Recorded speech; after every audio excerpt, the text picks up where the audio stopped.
An analogy for understanding electricity flowing through wires is to think about water flowing through pipes.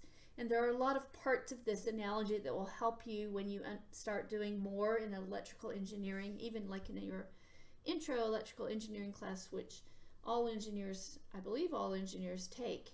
But anyway, so water flows because of a pressure difference. And it flows from high pressure to low pressure. It does that spontaneously, and because that happens spontaneously, you can use that reaction to do work. You can harvest that to do work.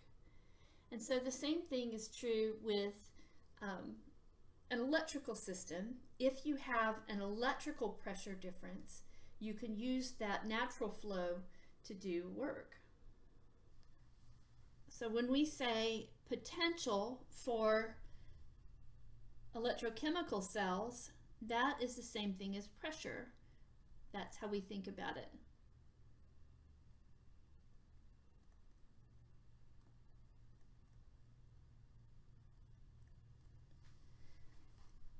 So electricity flows due to a potential difference, and we measure that in volts.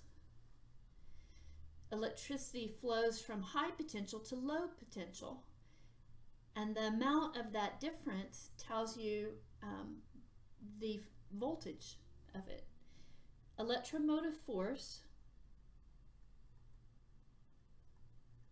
we will use this. This is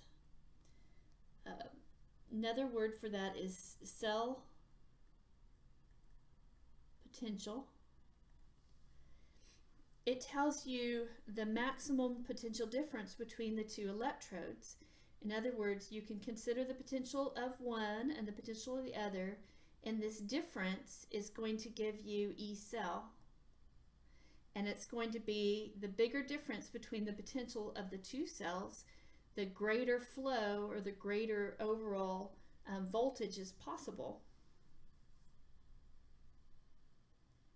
So E cell, the cell potential,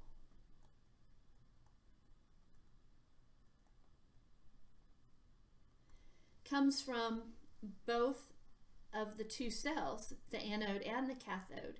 It depends on how much difference there is between their potentials. So the cell potential overall depends on each one.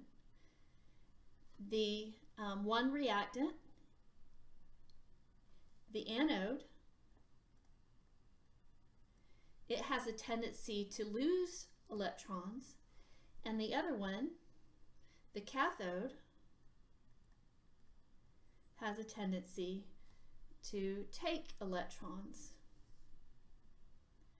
Okay. If overall we get a positive number, then the reaction releases energy, and it's called a voltaic cell. In other words, you have pressure flowing from high to low. If the E cell or the cell potential is a negative number, it tells you that the reaction is not spontaneous overall, and you have an electrolytic cell. And so electrolytic cell is one you have to put energy in to make it work.